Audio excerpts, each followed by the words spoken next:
ale politiquement ye a hakilina ye mun ye ni ko in kan. An bɛ ala tanu k'ala barikada ka duwawu kɛ an ka jamana bɛ gɛlɛya min na ala ka a bɔ ka ni basigi ni lafiya ye ka duwawu kɛ minnu fatura jamana ko la civils et militaires ala ka hin'u bɛɛ la minnu fana jogina ala ka lafiya d'anu ma minnu bɛ degun na ka da gɛrɛndɛ ni gɛlɛya ni insécurité n'u wulila ka b'u sigida n'a fɔ réfugié minnu bɛ réfugié jamana kɔnɔ ni jamana kɔ kan ala ka lafiya d'anu ma gɛlɛya min bɛ jamana kɔnɔ bi a dogolen tɛ mɔgɔ si la an bɛ ala deli ala ka bɔda ɲuman di jamana ma nka jamana si tɛ jɔ ni bɛn t'a kɔnɔ jamana si tɛ jɔ ni hakilisigi tɛ jamana si tɛ jɔ ni jamanadenw kuntilenna ma kɛ kelen ye komi an yɛrɛ ka jamana b'o fɔ a ka devise la cogo min un peuple un but une fois ne hakili la bi un peuple un but une fois o kɔrɔ a n'o hakili de kan ka fɔ jamanadenw ye ani o de ka fisa k'a fɔ ninnu ye fasoden ɲuman ye ninnu ye fasoden jugu ye fasoden ɲuman ye cɛsiri ni wulikajɔ ani jamana dɛmɛni jamana ka yiriwa o baara kɔnɔ o misaliya ye fɛn mun ye i ye mun k'i ka jamana ye ni maa min ye cɛsiribaga ye bonda o bonda la ni sɛnɛ don ci wara ni jago don i ka jago ni lɔnni don i ye lɔnni ɲuman si i ka jamana ma ni lakana don i ye mun wulikajɔ kɛ ni jamana lakanana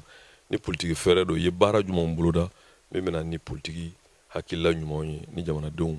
bɛ tugu o kɔ o de bɛ fara ɲɔgɔn kan fɔ min ma synergie d'action ka jamana la yiriwa pour que i ka se k'a faamu kuma ɲɛbila la tuma dɔ la mɔgɔw tɛ hakilila kɛlɛ u bɛ mɔgɔw de kɛlɛ n'i kumana dɔrɔn u bɛ réseau kan u b'i fa nin u b'i ba nin u b'a kumaw fɔ bon o kɔni tiɲɛ yɛrɛ la ils peuvent faire ce qu'ils veulent mais nous on est constamment sur une ligne claire an bolo mɔgɔ ko tɛ jamana ko de don ni mɔgɔ min hakilila ka ɲi an ta an bɛ tugu o kɔ o yɛrɛ bonya t'an na n'an ma min faamu an bɛ jɔ k'a ɲɛɲini n'an y'a dɔn don min a ka ɲi an bɛ sɔn mais ni min kɔni man ɲi an t'an sen kɔni don a bɛ hakɛ to o suɛtima kɔni kɔnɔ bi jamana bɛ lahala min na sariyaw de bɛ yen a fɔra ko légalité o de y'a to n y'a fɔ n ko hadamaden mɔgɔw b'i ɲini yɔrɔ min kana taa bin yen bi il faut aller dans le sens d'imposer la légalité parce que dɔ kɛra jajiri fasa la constitution de bɛ jamana kɔnɔ jusqu'à preuve du contraire n'est pas abrogée la constitution du Mali est très claire Mali constitution o de bɛ jamana mara nka an bɛ lahala kɛrɛnkɛrɛnnen min kɔnɔ nous-mêmes sans fausse modestie aucune on est un acteur majeur de cette lutte héroïque du peuple malien o ye danaya min da jamana marabagaw kan kalo 18 ko jamana ka mara an b'o lafasa on est légaliste an sɔnn'o ma mais o kalo 18 kɔfɛ il y a une question de légalité et de légitimité qui doit être interrogée parce que sariya ye bɛɛ de ye o sariya tɛ dɔrɔn k'a fɔ marifa bɛ ne bolo sariya y'i ta ye ou bien ni marifa tɛ min bolo sariya bɛ boli kan o tɛ sariya o sariya ye principe ko de ye donc kalo 18 minnu bɛ jamana kunna u n'a marali ka kan c'est légal parce que a fɔra la constitution et la charte la constitution et la charte si ka fɔ kɛra o de kan an bɛɛ sen kun b'o la n'o kɛra assise ye o ma kɛ yan kalo 18 diɲɛ sɔnna CEDEAO sɔnna parti politique si tɛ jamana kɔnɔ min ma sɔn bɛɛ sɔnna a ye minnu tun t'a ko la ils ont pris acte société civile diinɛmɔgɔ bɛɛ jɛnna maliyɛn si tɛ yen k'i bɛ se k'o kulu fɔ bi ko min ma sɔn transition kalo 18 ma a tɛ yen o pourquoi subitement maliyɛn caman bɛ yen une majorité écrasante minnu jɛlen tɛ ni nin n b'a fɔ min ma vraiment c'est-à-dire n tɛ je vais vraiment n bɛ kuma in fɔ fɔcogo nɔgɔma la quoi n'o tɛ ne bolo si ka fɔ bɛ kɛ ko minnu na o tɛ nin ye o sariya de bɛ waleya si ka fɔ bɛ kɛ ko minnu na o tɛ nin ye dɛ fɔra de ko ka sariya waleya qu'on respecte la légalité kalo 18 minnu bɛ fanga la olu y'u kali yan minnu bɛ jamana maraso kunna olu y'u kali u taara kulu cɛ la k'a fɔ bɛɛ ɲɛna ko transition bɛ respecté o papiyew de signera bɛn kɛra o de kan bon bi ka munumunu o kɔfɛ ka taa salle 1000 places kɔnɔ ka taa mɔgɔw fara ɲɔgɔn ko maliyɛnw ko k'a kɛ tan mais est ce que maliyɛn bɛɛ y'o fɔ wa maliyɛn bɛɛ m'o fɔ bon maliyɛn bɛɛ ma min fɔ a bɛ lajɛ de est ce que an bɛ sariya kɔnɔ o de bɛ lajɛ je crois que c'est la légalité aujourd'hui qu'il faut promouvoir bon démocratie ye min fɔ an ka jamana kɔnɔ ko président bɛ sigi ni kalata de ye ko député bɛ sigi ni kalata de ye ko wa olu de bɛ jamana engagé. C'est ça la constitution. On n'invente absolument rien. Donc on bolo vraiment ici ka fɔ ni c'est un non événement min kan ka waleya o y'an ka taa élection na a jɛlen président ka sigi député ka sigi réforme ni refondation o danaya peuple de b'o di à travers les urnes mɔgɔ tɛ se ka taa parce que marifa b'aw bolo aw bɛ aw tinti mɔgɔw kan o tɛ ɲɛ o sariya de bɛ tinti bɛɛ kan donc o sariya de y'a ɲini an bɛɛ fɛ k'an ka sariya labato donc anw ka fara ɲɔgɔn kan tɛ dɔwɛrɛ ye o de ye bi comme i y'a fɔ moi en tant que président de ACT parti faso ka wele moi min an bɔra kaso in na an wulila ka taa ka se kulu caman ma tubabu ɲɔgɔnna la répétition elle est pédagogique dɔwɛrɛ tɛ o ka se mɔgɔw ma u k'a dɔn an hakilila ye min ye sariya kɔnɔ an ka fara ɲɔgɔn kan k'a fɔ anw fana hakilila ye min ye jamana maracogo la k'o fɔ jamanadenw ye c'est notre droit o tuma an ka fara ɲɔgɔn kan an b'o démarche kɛ côté des partis politiques d'envergure, des sociétés civiles, des personnalités fortes, en bɛɛ ka fara ɲɔgɔn kan alliance électorale tɛ juste pour que démocratie ka respecter parce que ni démocratie ma respecté nous on est perdu voilà kɛlɛ de kɛra 91 ko ka sɔrɔsi fanga ko k'o bali Musa Tarawele ye fanga ta ko 6 mois et 3 mois saba ka kunna donc ni min kilisi min daminɛ ye ku kɔrɔta ye o laban ye min ye jɔn b'o dɔn que Dieu nous en garde et kalo 18 k'o jɔsi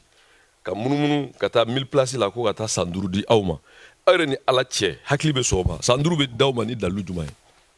aw ma sigi démocratiquement aw ma élu démocratiquement aw tɛ député aw tɛ président de la république san 5 bɛ d'aw ma pourquoi donc o an ko kɛlɛ ko tɛ an fana bɛ fara ɲɔgɔn kan sariya hukumu kɔnɔ convergence de vue parce que n y'o de fɔ an ka fara ɲɔgɔn kan tɛ dɔwɛrɛ o c'est pour que u k'a dɔn kuma min b'u da ça ne peut pas engager tous les Mali aw ka taa fara ɲɔgɔn kan ko nin ye maliyɛn bɛɛ ka kuma ye jɔn de y'o fɔ donc minnu fana tɛ nin hakili la ka taa kala de ta an b'a fɔ ko jamana lakana an bɛɛ sɔnna jamana ka lakana an bɛɛ sɔnna basigi ka na an bɛɛ sɔnna bɛn ka na mais a tɛmɛ sira an ka taa sariya fɛ minnu ko sariya ka waleya ko bɛɛ ka sariya labato dɛ anw yɛrɛ bɛ sinsin sariya dɔrɔn de kan sisan parce que nous avons la légalité donc o de ye ka taa sariya sira fɛ sariya sira tɛ dɔwɛrɛ ye toutes les forces démocratiques et républicaines an bɛɛ ka fara ɲɔgɔn kan k'a yira diɲɛ na k'a yira communauté internationale k'a yira jamanaden bɛɛ la k'a fɔ anw b'a fɛ sariya ka waleya jamana kɔnɔ donc o la il faut que o wulikajɔ ka kɛ sariya kɔnɔ an bɛɛ ka bɔ k'a yira k'a fɔ u b'a fɛ ka na ni min an ma jɛn n'a ye donc an y'o wulikajɔ de kɛ pour dire qu'il n'y a pas une pensée unique parce que ne y'a fɔ kunun n bɛ segin a kan la répétition elle est certes pédagogique kunun an ye sigikafɔ min kɛ n y'a fɔ n ko docteur Omar Marko bɛɛ b'a dɔn politique mɔgɔ don a ye député kɛ siɲɛ caman siɲɛ 2 si ma mémoire est bonne il a été 3 fois candidat aux élections présidentielles AEM min n'o ye kɛlɛ kɛ 91 a tun y'o ɲɛmɔgɔ ye bon ko minnu kɛra a sariya kuma n tɛ n da don a la mais a politique kuma kɔni bɛɛ b'o dɔn an ko o de la docteur Omar Marko ale ye gauche de ye minnu caman bɛ kuma caman na yan il est plus gauche ka tɛmɛ u kan sa mais ne tɛ gauche ye n tɛ gauche ko la Ibrahim Kebe ne b'a fɔ ma Aras Kebe même ni Aras Kebe tɔgɔ Ibrahim Kebe ne tɛ ale ka hakilila n'a ka taabolo mais il est censé c'est quelqu'un de cohérent de lucide d'intellectuellement valable ale ye murubumɔgɔ de ye a b'a argumenté bon mɔgɔ wɛrɛ bɛ olu bɛ taabolo wɛrɛ la dɔw yɛrɛ ta tɛ politique ko ye c'est des influenceurs dɔw bɛ yen nɔ c'est des personnalités de la société civile an ko an bɛɛ ka fara ɲɔgɔn kan pour préserver les acquis démocratiques donc o la o tɛ se ka kɛ fo o fana kulu hakɛ démocratie sariya la o bɛ kɛ ni min ye o de ye k'o hakililaw yira donc an ko bi sisan de faire une synergie d'action parce que Mariko minɛli ko tɛ o bi politique de bɛ yen ni kumana n'u y'a ye kuma in tɛ fɔ vive la transition vive Wagner vive la Russie u b'i da kala ou bien u bɛ fɛn dɔ bɔ ka taa n'i ye bon pour éviter ça an ka taa sariya sira fɛ sisan an ka taa an ka fara ɲɔgɔn kan an fana k'a yira diɲɛ na k'a yira jamanaden minnu bɛ an ka hakili la kɔ k'a fɔ an ka kala de ta parce que o kalata kuma n'i y'o fɔ ko lakana tɛ jamana kɔnɔ mais lakana tɛ jamana kɔnɔ mais lakana an bɛ ala deli a ka lakana ye mais lakana nali ala de b'o wagati dɔn mais kala tali tɛ dɔwɛrɛ bɛnkan dɔrɔn de don c'est aussi simple que ça si ka fɔ ma kɛ ka sɔrɔ lakana tɛ yan mais pour que kala tɛ taa donc pour nous vraiment c'est un non-événement. Ceux qui comptent la transition, on est légaliste, on respecte les 18 mois. Nos barras là, nous on va aussi s'organiser pour dire qu'on exige les élections démocratiques et républicaines. Ok, i bɔra k'o fɔ mais n'i ye jateminɛ kɛ i yɛrɛ bɔra k'a fɔ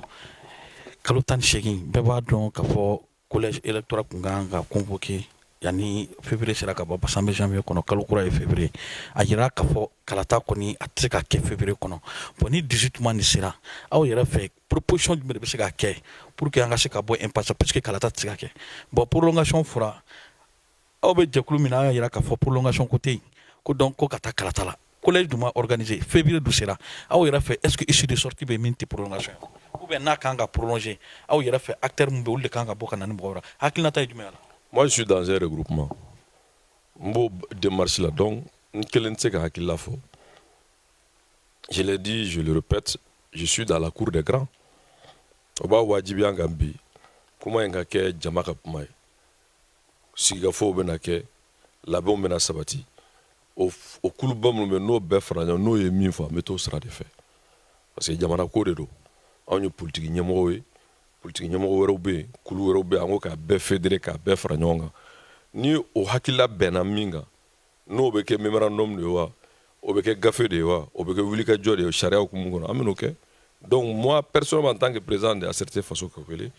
n b'o jaabi to tuma min na ni labɛn sabatira je pense que vous serez témoin en tant que média. Mais question bɛ taa sisan Jim est ce que nin waati in na i fana ka fara parti politique maa ninnu kan i b'a fɔ minnu ma ko 91 est ce que i fana ma teliya kojugu parce que récent na an y'a ye critique caman kun kɛra ka ɲɛsin o ma ko tan 30 kɔnɔ i fanga mara mais bi est ce que ne farala o kan ani hakilina min b'o la est ce que e yɛrɛ fɛ fana i ma taa teliya la sini ma an ka ni combat ninnu aboutira hali aw bolo a fana kana taa kɛ kɔlɔlɔ ye tuguni i bolo parce que yetaw fana kana na converger tuguni. kɔlɔlɔ min ka jugu ni kɔlɔlɔ bɛɛ ye jamana in kɔnɔ bi o ye nous imposer la dictature militaire. Kɔlɔlɔ min ka jugu kɔlɔlɔ bɛɛ ye o ye ka sɔrɔdasi fanga cogo an da la c'est ce qu'il faut rejeter so an politique an bɛɛ bɛ a la o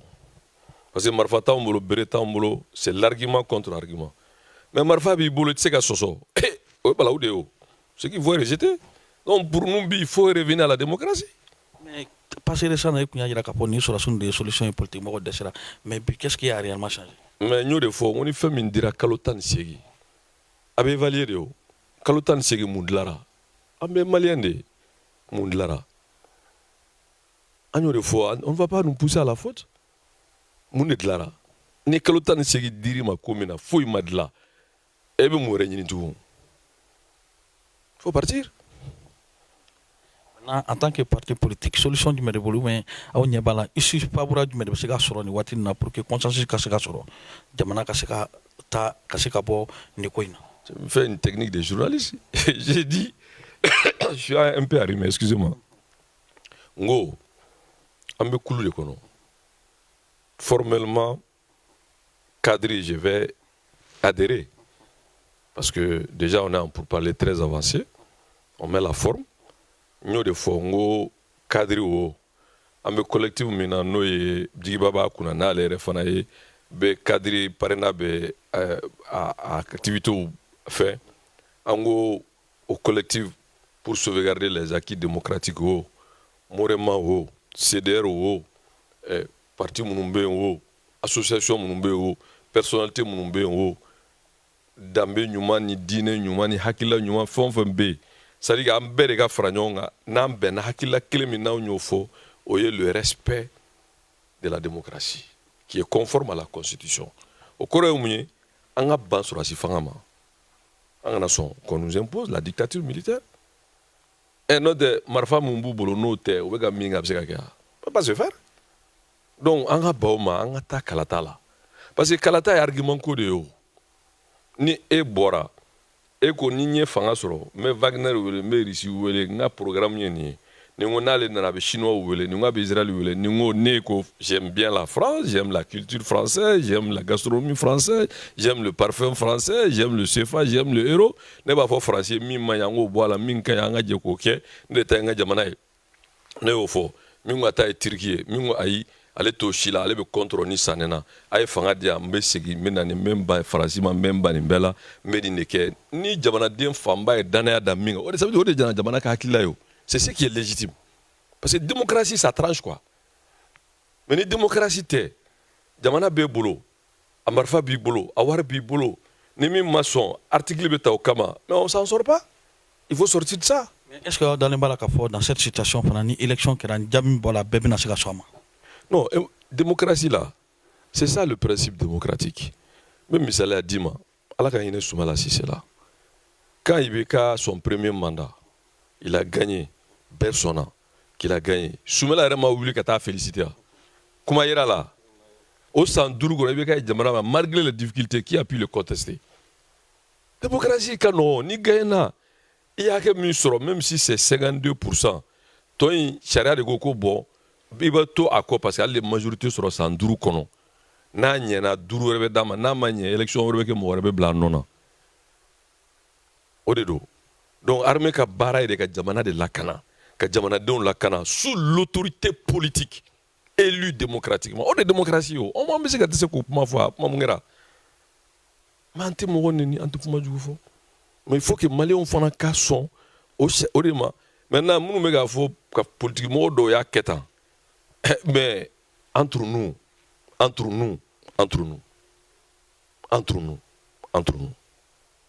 politique mɔgɔw ye jɔn ye an m'a fɔ politique mɔgɔw an ko ka taa sariya de respecter c'est tout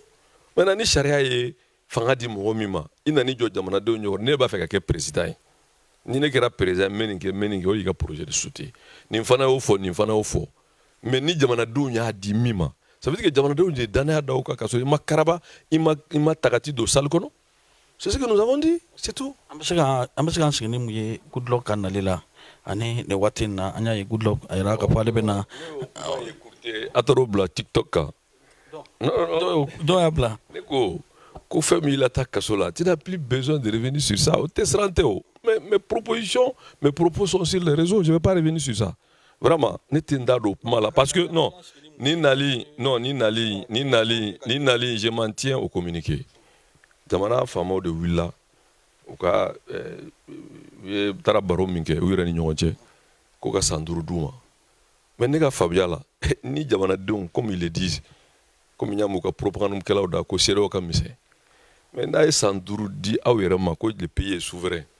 mais i bɛ taa mun fɔ CEDEAO ye o bɛɛ de b'a jira ko in tɛ tiɲɛ ye quoi e de ko jamana b'aw bolo ko jamanadenw ka danaya b'aw kan ko CEDEAO ka misɛn mais ni san 5 a y'o d'aw yɛrɛ ma mais a y'a kɛ dɔrɔn pour aller voir la CEDEAO ça veut dire que tout le monde est d'accord que c'est la CEDEAO qui décide ou bien e bɛ siran bon donc o y'o de ye maintenant là la question n'est pas là-bas taara CEDEAO bara CEDEAO ko olu bɛna mercredi c'est le communiqué qui le dit u bɛna yan samedi do dimanche minale ils vont faire un sommet extraordinaire mais je prends acte on attend les conclusions. D'accord ni waati na sambe foli jumɛn de b'i bolo ka ɲɛsin i ka tɔndenw ma ni waati na sabula san yɛlɛmana an yɛrɛ bɛ sambe foli kɛ ka taa an yɛrɛ ka imperturbable ma min ye madame Djimi donc ale yɛrɛ n'a sɔrɔ don nataw la an bɛna ale fana ka sambe foli ta walasa ka ɲɛsin musokulu ma minnu fana ye danaya da kan k'a bɛ minnu ɲɛma an n'a sɔrɔ bi mura dɔɔni b'a la n b'a fɔ ala ka nɔgɔya kɛ. Bon an bɛ dugawu de kɛ parce que jamana bɛ lahala min na bi a mago bɛ bɛɛ la a mago bɛ jamanaden bɛɛ la. Là, il faut qu'il y ait un ɲɔgɔn minɛ mais ɲɔgɔn minɛ bɛ kɛ sariya ni tiɲɛ de kan jamana in n'a ɲɛna a bɛ ɲɛ an bɛɛ ala ka ɲɛ mɔgɔ si tɛ yan min tɛ jamana in fɛ n y'o de fɔ bɛɛ ye on va pas personnaliser le débat minnu caman bɛ kule la parce que dɔrɔn kule ka d'u ye n'i ye kuma personnaliser en tant que leader nafa t'a la mais jamana in mago b'a den bɛɛ la jamana basigi n'a lafiya bɛɛ ka hɛrɛ b'o de la ala ka basigi ka lafiya anw bɛ min fɔ